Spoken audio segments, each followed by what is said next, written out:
1963 সাল মেক্সিকোর এক গভীর জঙ্গলে একদল আমেরিকান প্রত্নতাত্ত্বিক এমন এক জিনিসের খোঁজ পায় যেটা মাটির নিচে থাকলেই হয়তো পৃথিবীর জন্য ভালো ছিল। তারা জঙ্গলের ভেতর প্রাচীন আজটেক সভ্যতার এক ধ্বংসাবশেষ খুঁজে পায়, কিন্তু জায়গাটা ছিল খুবই অদ্ভুত। চারপাশের দেওয়ালে খোদাই করা ছিল অদ্ভুত সব লেখা আর সংকেত, যা দেখলে গা শিউরে ওঠে। শুধু তাই নয়, সেখানে ছড়িয়ে ছিটিয়ে ছিল অসংখ্য মানুষের কঙ্কাল, যেন একসময় এখানে হাজার হাজার মানুষকে নির্মমভাবে বলি দেওয়া হয়েছিল। কিন্তু আমেরিকান এই দলটা এসব দেখেও ভয় পেল না। উল্টো তারা সেই ধ্বংসাবশেষের একদম গভীরে গিয়ে একটা প্রাচীন পাথরের কফিন খুঁজে পায়। অদ্ভুত ব্যাপার হলো, সেই কফিনের চারপাশে মরে পড়েছিল অসংখ্য পোকা। এই কফিনটা যে সাধারণ কিছু নয় সেটা দেখলেই বোঝা যাচ্ছিল, কিন্তু লোভের বশবর্তী হয়ে তারা সেই কফিনটা মাটি খুঁড়ে বের করে আনে। তারা জানতো না যে এই কফিনটা খোলার মাধ্যমে তারা হাজার বছর ধরে বন্দী থাকা এক শয়তানকে পৃথিবীতে আবার ডেকে আনছে। এরপর কেটে যায় অনেকগুলো বছর। দৃশ্যপট চলে আসে নিউ ইয়র্কের এক পুরনো অ্যাপার্টমেন্টে। সেখানে এক কৃষ্ণাঙ্গ মেয়ে তার বন্ধুর সাথে ফোনে কথা বলছিল। সে খুব বিরক্ত হয়ে বলছিল, এই নতুন অ্যাপার্টমেন্টটা বড্ড আজব। এখানে সব সময় একটা ভুতুড়ে পরিবেশ থাকে, আর ঘরটা এত ঠান্ডা যে মনে হয় মেরু অঞ্চলে আছি। আমার তো মনে হয় এখানে কোনো অশরীরী আত্মা আছে। সারাক্ষণ পিঠের পেছনে কারো উপস্থিতি টের পাই। মেয়েটা সিদ্ধান্ত নেয় কালকেই সে এই বাসা ছেড়ে চলে যাবে, কিন্তু কথা বলতে বলতেই হঠাৎ তার ঘরের টিভিটা একা একাই ঝিরঝির করতে শুরু করে। ঠিক তখনই মেঝের দিকে তাকাতেই তার রক্ত হিম হয়ে যায়। সেখানে স্পষ্ট দেখা যাচ্ছে দুটো ভেজা পায়ের ছাপ, যেন কেউ এইমাত্র গোসল করে বেরিয়েছে। মেয়েটা অবাক হয়ে যখনই ভাবছে এটা কি হতে পারে, ঠিক তখনই পুরো বিল্ডিংয়ের কারেন্ট চলে যায়। ভয়ে ভয়ে সে করিডোরের দিকে তাকায় আর দেখে পাশের বেডরুমের দরজাটা একা একাই খুলে যাচ্ছে। হঠাৎ তার কানে আসে অদ্ভুত এক ডানা ঝাপটানোর শব্দ, যেন বিশাল কোনো পোকা বা মথ উড়ে বেড়াচ্ছে। কিন্তু যখনই সে আবার পেছনের ঘরের দিকে তাকায়, তার চোখ কপালে ওঠে। সেই ঘরের মাঝখানে হঠাৎ করেই মাটির নিচ থেকে সেই অভিশপ্ত পাথরের কফিনটা উঠে এসেছে। মেয়েটা কিছু বুঝে ওঠার আগেই অন্ধকারের ভেতর থেকে এক বিশাল দানবীয় হাত বেরিয়ে এসে তাকে খপ করে ধরে ফেলে, আর মুহূর্তের মধ্যেই এক করুণ চিৎকারের সাথে মেয়েটা চিরকালের জন্য অন্ধকারে হারিয়ে যায়। চলুন জেনে নেওয়া যাক কেন এমনটা হলো। গল্প শুরু হয় এখান থেকে। আমাদের গল্পের মূল নায়িকা কেট, যে মেক্সিকো থেকে লুকিয়ে অবৈধভাবে আমেরিকায় এসেছে, স্বপ্নের দেশ নিউ ইয়র্কে। শুরুতে সে ভেবেছিল আমেরিকায় গেলেই বুঝি টাকার পাহাড়, কিন্তু বাস্তবতা তার মুখে চড় মারে। কোনো লিগ্যাল কাগজপত্র না থাকায় তাকে এক কাপড়ের ফ্যাক্টরিতে কাজ করতে হয়, আর বেতনও পায় নামমাত্র। টাকা বাঁচানোর জন্য সে সস্তায় থাকার জায়গা খুঁজছিল। অনেক খোঁজার পর সে একটা অদ্ভুত পুরনো অ্যাপার্টমেন্ট খুঁজে পায়। বাড়ি ভাড়া অবিশ্বাস্য রকমের কম, কিন্তু বাড়িওয়ালার একটা আজব নিয়ম আছে, সে শুধু মেয়েদেরই ভাড়া দেয়। এত বড় বাড়ি, অথচ ভাড়াটিয়া মাত্র দুজন। ব্যাপারটা সন্দেহজনক হলেও টাকার অভাবে কেট রাজি হয়ে যায় এবং সেখানেই উঠে পড়ে। কিন্তু প্রথম রাতেই ঘটে এক অদ্ভুত ঘটনা। ঘুমের মধ্যে কেট স্বপ্ন দেখে তার মৃত মা তার শিওরে বসে মাথায় হাত বুলিয়ে দিচ্ছে আর বলছে, তুই নিজের সুখ খুঁজে নে মা। স্বপ্নের মধ্যে মায়ের স্পর্শটা এতই জীবন্ত ছিল যে কেট শান্তিতে ঘুমাচ্ছিল। কিন্তু কেট জানতো না যে বাস্তবেও অন্ধকারের ভেতর থেকে একটা হাত সত্যি সত্যি তার চুলে বিলি কেটে দিচ্ছে। যখনই কেট পাশ ফেরে, সেই হাতটা চোখের পলকে মিলিয়ে যায়। পরদিন সকালে ফ্যাক্টরিতে যাওয়ার সময় সিঁড়িতে কেটের দেখা হয় আরেক ভাড়াটিয়া ফ্রেয়ার সাথে। কেট খুব আগ্রহ নিয়ে তার সাথে পরিচিত হতে যায়, বলে আমরা তো প্রতিবেশী, একে অপরের দরকারে পাশে থাকব। কিন্তু ফ্রেয়া খুব অদ্ভুত আচরণ করে। সে খুব রুক্ষ গলায় বলে, আমি আজই এই বাসা ছেড়ে চলে যাচ্ছি। যাওয়ার আগে ফ্রেয়া কেটকে সাবধান করে দিয়ে ফিসফিস করে বলে, বাড়িওয়ালার কোনো কথা বিশ্বাস করো না, লোকটা সুবিধের না। এটুকু বলেই সে চলে যায়। কেট ফ্রেয়ার কথায় অবাক হয়ে দাঁড়িয়ে থাকে, কিন্তু সে লক্ষ্য করে না ফ্রেয়া চলে যাওয়ার পর সিঁড়ির অন্ধকার কোণ থেকে দুটো ছায়া মূর্তি তাদের দিকে তাকিয়েছিল। মনে হচ্ছে এই বাড়িতে এমন কোনো গোপন রহস্য আছে যা কেউ জানে না। কিছুক্ষণ পর কেট ফ্যাক্টরিতে পৌঁছায়। সেখানে গিয়ে দেখে আরেক বিপদ। বস তাকে ধমক দিয়ে বলে, গতকালের সেলাই করা সব জামা নষ্ট হয়েছে, সব আবার নতুন করে করতে হবে। বেচারা কেট কোনো উপায় না পেয়ে হাড় ভাঙা খাটুনি খাটতে থাকে। কাজ শেষ করতে করতে রাত হয়ে যায়। ফেরার সময় টিভিতে খবর দেখে যে পুলিশ অবৈধ অভিবাসীদের ধরপাকড় শুরু করেছে। এটা দেখে কেটের বুক কেঁপে যায়। এর মধ্যে তার এক সহকর্মী তাকে দুঃসংবাদ দেয় যে ভুয়া গ্রিন কার্ড বা আইনি কাগজ বানানোর খরচ $1000 থেকে বেড়ে এখন $3000 হয়ে গেছে। একে তো কেটের কাছে টাকা নেই, উপরে এই বাড়তি খরচ তার জন্য বিশাল এক ধাক্কা। তবে আশার আলো হলো, এই শহরেই কেটের এক দূর সম্পর্কের চাচা থাকে। চাচা তাকে কথা দিয়েছে যদি কেট কোনোভাবে লিগ্যাল কাগজ জোগাড় করতে পারে, তাহলে সে তাকে একটা ভালো চাকরির ব্যবস্থা করে দেবে। এই আশায় বুক বেঁধে কেট ঠিক করে যেভাবেই হোক টাকা জোগাড় করতেই হবে। সেদিন রাতে ক্লান্ত হয়ে যখন কেট বাসায় ফেরে, বেসমেন্টের দিক থেকে সে অদ্ভুত এক শব্দ শুনতে পায়। কৌতূহলী হয়ে সে নিচে নেমে দেখে বেসমেন্টের দরজা তালাবন্ধ, আর দরজার সামনে অনেকগুলো পুরনো পুরনো বাথটাব রাখা। বাথটাবগুলো দেখে মনে হচ্ছে যেন ওগুলো কোনো বন্য পশুকে গোসল করানোর জন্য। কেট যখন উকিঝুঁকি মারছিল ঠিক তখনই বাড়িওয়ালা সেখানে উদয় হয়। বাড়িওয়ালা গম্ভীর গলায় বলে, বেসমেন্টটা আমার ব্যক্তিগত জায়গা, এখানে তোমার না আসাই ভালো। কেট সুযোগ পেয়ে বাড়িওয়ালার কাছে তার ডিপোজিট বা জামানতের টাকাটা ফেরত চায়, কারণ তার টাকার খুব দরকার। কিন্তু বাড়িওয়ালা সোজাসুজি না করে দেয়, বলে এখন টাকা ফেরত দেওয়া সম্ভব না। মন খারাপ করে কেট নিজের ঘরে ফিরে আসে। টাকা গোনার সময় হঠাৎ সে মেঝের নিচ থেকে ফ্রেয়ার আর্তচিৎকার শুনতে পায়, বাঁচাও বাঁচাও। ফ্রেয়ার গলা শুনে কেট চমকে যায়। সে দৌড়ে ফ্রেয়ার রুমের দিকে যায়, কিন্তু গিয়ে দেখে রুম সম্পূর্ণ খালি, ফ্রেয়ার কোনো জিনিসপত্রও নেই। কেট ভাবে হয়তো মনের ভুলে এসব শুনছে, কিন্তু কেট জানতো না সে ঘর থেকে বের হওয়ার পরপরই ফ্রেয়ার খালি ঘরে বাতাসের মধ্যে এক ভুতুড়ে অবয়ব ভেসে উঠেছিল। রাতে কেট আবার সেই দুঃস্বপ্ন দেখে। সে দেখে সে হাসপাতালে তার মৃত মায়ের পাশে শুয়ে আছে, মা তাকে আদর করছে। কিন্তু হঠাৎ কেট খেয়াল করে হাসপাতালের ঘরের কোণে সেই প্রাচীন আজটেক কফিনটা রাখা। স্বপ্নের মধ্যেই সে দেখে কফিনের ডালাটা আস্তে আস্তে খুলছে আর ভেতর থেকে বেরিয়ে আসছে এক বিভৎস হাত। ভয়ে কেটের ঘুম ভেঙে যায়। সকালে উঠে সে ফ্যাক্টরিতে গিয়ে বসের কাছে আগামী মাসের বেতনটা অগ্রিম চায়। বস তো টাকা দিলই না, উল্টো তার কাজের মানকে অপমান করে তাকে আরও কঠিন কাজে পাঠিয়ে দিল। এখন তাকে সারাদিন ভারী কার্টন টানতে হবে। কাজ শেষে কেট তার সহকর্মী ব্ল্যাক সিস্টার বা সেই কৃষ্ণাঙ্গ মহিলাটির কাছে সাহায্য চায়। মহিলাটি বলে তার পরিচিত একজন আছে যে কম টাকায় কাগজ করে দিতে পারবে। কেটের কাছে আছে $2000, কিন্তু লাগবে 3000। মহিলাটি তখন মহানুভবতা দেখিয়ে বলে, বাকি টাকা আমি দিয়ে দেব, তুমি পরে বেতন পেলে শোধ করে দিও। কেট এই কথা শুনে খুশিতে কেঁদে ফেলার মতো অবস্থা। সে ভাবে পৃথিবীতে এখনো ভালো মানুষ আছে। সরল বিশ্বাসে সে তার জমানো সব টাকা ওই মহিলার হাতে তুলে দেয়। মহিলাটি বলে কাল সকালেই খুশির খবর পাবে। খুশি মনে বাড়ি ফেরার পথে কেট ভাবে কাগজটা পেলেই চাচার সাহায্যে ভালো চাকরি পাবে, সব কষ্ট শেষ হবে। কিন্তু অ্যাপার্টমেন্টে ঢুকতেই সে দেখে এক অদ্ভুত দৃশ্য।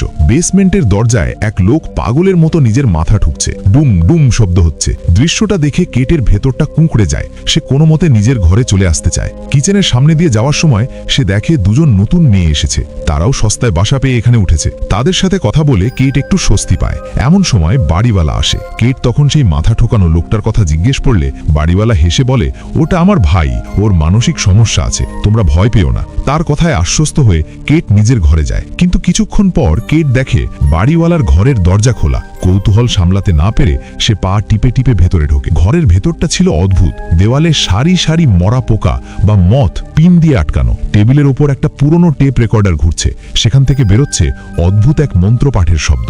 পাশে রাখা বইগুলো উল্টে দেখতেই কেট চমকে যায়। বইগুলো সব প্রাচীন আজটেক বলিদান আর কালো জাদুর ওপর লেখা। কিন্তু সবচেয়ে বড় ধাক্কাটা সে খায় যখন সে টেবিলে রাখা একটা ফ্রেমের ছবি দেখে। ছবিতে বাড়িওয়ালার বাবা মা দাঁড়িয়ে আছে, আর তাদের পেছনে ঠিক সেই পাথরের কফিনটা যেটা কেট বারবার স্বপ্নে দেখছে। তার মানে এরা প্রত্নতাত্ত্বিক ছিল, আর এই কফিনটাই কি এই অভিশপ্ত ঘটনার মূল?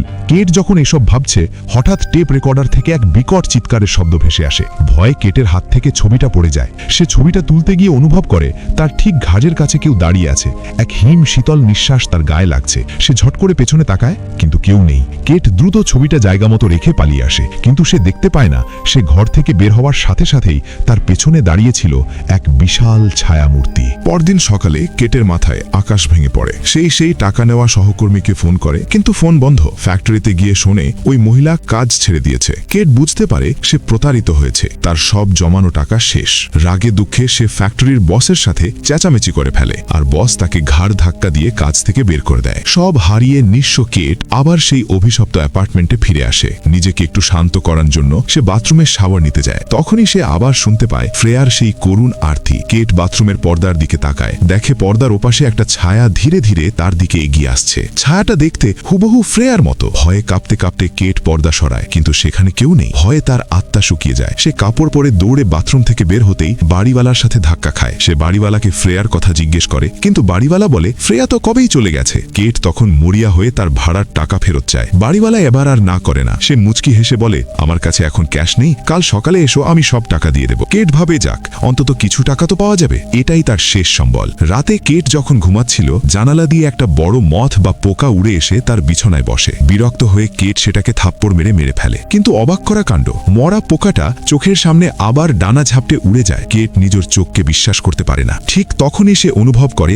ঘরের কোণে কেউ দাঁড়িয়ে আছে। সে ভয়ে ভয়ে তাকিয়ে দেখে তার মৃত মা চুপচাপ তার বিছানার পাশে দাঁড়িয়ে তার দিকে তাকিয়ে আছে। কিন্তু হঠাৎ তার ঘুম ভেঙে যায়। ধরফর করে উঠে বসে সে বুঝতে পারে এতক্ষণ যা দেখছিল সবই ছিল একটা ভয়ঙ্কর স্বপ্ন। কিন্তু স্বস্তি পাওয়ার উপায় নেই, কারণ স্বপ্ন ভাঙার পরপরই সে খেয়াল করে তার বেডরুমের দরজাটা একা একাই খুলে গেছে। কৌতূহলী হয়ে সে দরজার দিকে এগিয়ে যায়, আর দরজার ওপাশে যা দেখে তাতে তার পিলে চমকে যায়। সেখানে দাঁড়িয়ে আছে ফ্রেয়ার আত্মা, সেই মেয়েটি যে বলেছিল বাসা ছেড়ে চলে যাচ্ছে। কেট কিছু বুঝে ওঠার আগেই ফ্রেয়ার ভূত তার দিকে তেড়ে আসে। কিন্তু যেই না কেট নিজেকে বাঁচাতে যাবে, ফ্রেয়া হাওয়ায় মিলিয়ে যায়। কেট যখন ভ্যাবাচাকা খেয়ে দাঁড়িয়ে আছে, তখন ফ্রেয়ার কণ্ঠস্বর বাতাসে ভেসে আসে। ফ্রেয়ার কথা শেষ হতে না হতেই আর একটা ভয়ঙ্কর ভূত সেখানে উদয় হয়। এই নতুন ভূতটা এসে ফ্রেয়ার আত্মার উপর ঝাঁপিয়ে পড়ে। দুজনে ধস্তধস্তি করতে করতে ওপর তলা থেকে সোজা নিচে গড়িয়ে পড়ে। কেটও ভয়ে ভয়ে তাদের পিছু নেয়। নিচে গিয়ে সে দেখে এক করুণ দৃশ্য। বেসমেন্টের দরজার সামনে বসে ফ্রেয়া কাঁদছে, আর ওই শয়তান ভূতটার কাছে মিনতি করছে তাকে ছেড়ে দেওয়ার জন্য। কিন্তু কেট চোখের সামনে দেখে বেসমেন্টের অন্ধকার থেকে একজোড়া বিশাল দানবীয় হাত বেরিয়ে এসে ফ্রেয়াকে টেনে হিচড়ে ভেতরে নিয়ে গেল। এই দৃশ্য দেখার পর কেটের আর বোঝার বাকি রইল না যে এই বাড়িতে থাকা মানে নিশ্চিত মৃত্যু। জান নিয়ে পালানোর জন্য কেট এক মুহূর্ত দেরি না করে নিজের সব জিনিসপত্র গুছিয়ে ফেলে। কিন্তু যাওয়ার আগে তার টাকার খুব দরকার, তাই সে বাড়িওয়ালার দরজায় নক করে ডিপোজিটের টাকাটা ফেরত চায়। কিন্তু এবার দরজা খোলে বাড়িওয়ালার সেই মানসিক রোগী ভাই। সে কেটকে দেখেই ধপাস করে মুখের ওপর দরজা বন্ধ করে দেয়। কেট বুঝতে পারে টাকা পাওয়া যাবে না। অগত্যে সে খালি হাতেই ওই নরক বা ওই অভিশপ্ত বিল্ডিং থেকে বেরিয়ে আসে। কিন্তু বাইরে তখন হাড় কাঁপানো শীত। তার পকেটে কানাকড়িও নেই যে অন্য কোথাও ভাড়া নেবে। অমানবিক ঠান্ডায় টিকতে না পেরে সে আশ্রয় নেয় সাবওয়ে বা পাতাল রেলে। ট্রেনের জন্য বসে আছে, হঠাৎ ট্রেনের রাইডগুলো দপ করে নিভে আবার জ্বলে ওঠে। কেট চমকে গিয়ে এদিক ওদিক তাকায় আর দেখে পুরো স্টেশনে সে ছাড়া আর কোনো জনমানুষ নেই। মনে হচ্ছে সে যেন পৃথিবীর বাইরে অন্য কোনো জগতে চলে এসেছে। ভয়ের চোটে তার হাত পা ঠান্ডা হয়ে আসে। ঠিক তখনই সে দেখে ট্রেনের বগির ভেতরে তার মৃত মা দাঁড়িয়ে আছে,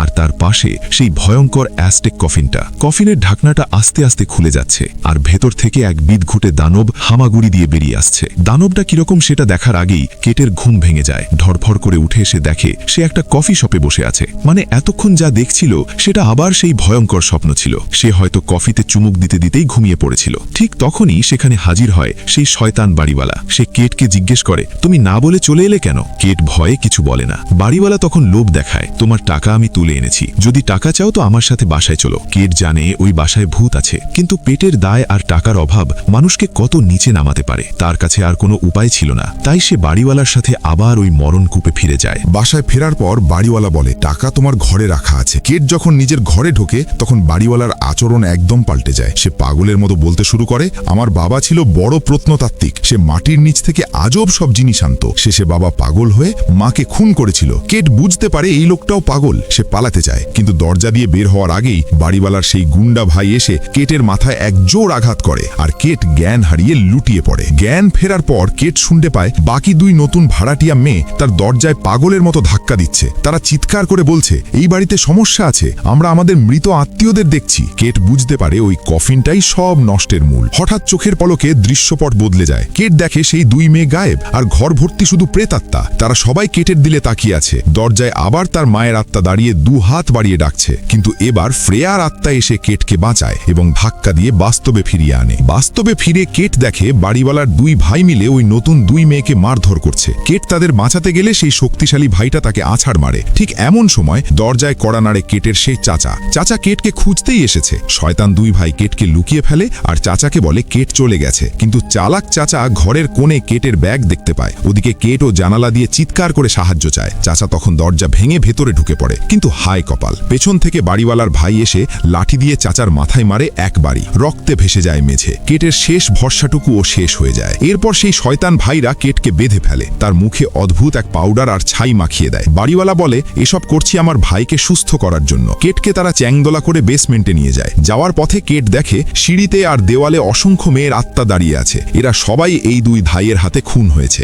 আজ কেটের পালা। বেসমেন্টটা আসলে একটা বলিদানের জায়গা। সেখানে একটা মাথা কাটা লাশ সরিয়ে কেটকে সেই বেদিতে শোয়ানো হয়। তারপর সেই প্রাচীন কফিনটা খোলা হয়। অবাক করা ব্যাপার হলো, কফিনের ভেতরটা সাধারণ নয়, মনে হচ্ছে এর ভেতরে এক অন্তহীন সুড়ঙ্গ আছে, সেখান থেকে ঝাঁকে ঝাঁকে বিষাক্ত মথ বা পোকা বেরিয়ে আসে। হঠাৎ কেট দেখে তার চাচা এসে তাকে বাঁধন খুলে দিচ্ছে। তারা দুজনে মিলে পালাচ্ছে, কিন্তু কিসের কি? একটু পরেই কেট আবিষ্কার করে সে আসলে কফিনের ভেতরে আটকা পড়ে আছে, আর সামনে আবার তার মা তাকে বলছে তুই আমার কাছেই থেকে যা। কিন্তু কেটের মনে পড়ে মা তো মারা যাওয়ার সময় বলেছিল সুখ খুঁজে নিতে, তাহলে আটকে থাকতে বলছে কেন? ওদিকে বাস্তবে কেট তখনও বেদিতে বাঁধা, আর কফিন থেকে বেরিয়ে আসছে এক জঘন্য দানব। দানবটা দেখতে বিশাল এক শুঁয়োপোকার মতো, কিন্তু মুখটা মানুষের আর হাতগুলোও মানুষের মতো। দানবটা হাঁ করে কেটের মাথাটা চিবিয়ে খেতে আসে। স্বপ্নের জগতে কেট বুঝতে পারে তার সামনে যে মা দাঁড়িয়ে আছে সে আসলে মা নয়, সে একটা মায়া। বাঁচার জন্য কেট স্বপ্নের মধ্যেই নকল মাকে বালিশ চাপা দিয়ে মেরে ফেলে। যেই না সে স্বপ্নের মায়াকে হত্যা করল,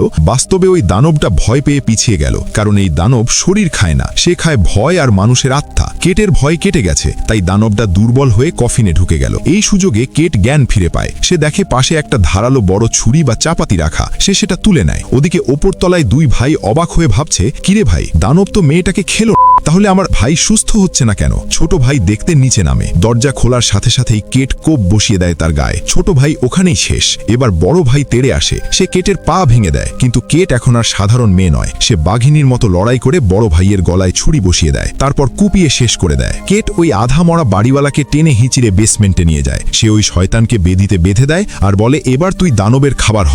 চোখের সামনে দানবটা এসে বাড়িওয়ালার মাথাটা কামড়ে ছিঁড়ে নিয়ে যায়। কেট বেসমেন্টের দরজা চিরকালের জন্য বন্ধ করে দেয়। গল্পের শেষটা শুনলে তোমার মাথা ঘুরে যাবে। কেট খুঁড়িয়ে খুঁড়িয়ে বাসা থেকে বেরোচ্ছিল, হঠাৎ সে খেয়াল করে তার ভাঙা পা একদম ভালো হয়ে গেছে, শরীরে কোনো কাঁটা ছেঁড়া নেই। উল্টে সে অনুভব করছে এক অসীম শক্তি। সে বুঝতে পারে ওই কফিন বা শয়তান তাকে এক অদ্ভুত ক্ষমতা দিয়েছে। সে চাইলেই এখন চলে যেতে পারত, নতুন জীবন শুরু করতে পারত, কিন্তু ক্ষমতার লোভ বড় মারাত্মক জিনিস। কেট দরজার সামনে দাঁড়িয়ে থমকে যায়। সে আর বেরোয় না। সে ধীরে ধীরে আবার সেই অন্ধকারের দিকে ঘুরে দাঁড়ায়। যে মেয়েটা শয়তানের সাথে লড়াই করে জিতেছিল, সেই এখন শয়তানের দাসী হয়ে গেল। সে ঠিক করলো এখন থেকে সে এই শয়তানকেই সেবা করবে। আজকের গল্প এখানেই শেষ। ভিডিওটা যদি ভালো লাগে আর আমার কষ্ট সার্থক করতে চাও, তাহলে প্লিজ একটা লাইক দিয়ে দিও। তোমাদের একটা লাইক আমাকে পরের ভিডিও বানাতে অনেক উৎসাহ দেয়। আর কেটের এই নির্ধার নিয়ে তোমরা কি ভাবছো কমেন্টে জানাতে ভুলো না। কিন্তু দেখা হবে পরের ভিডিওতে। ততক্ষণ পর্যন্ত টাটা।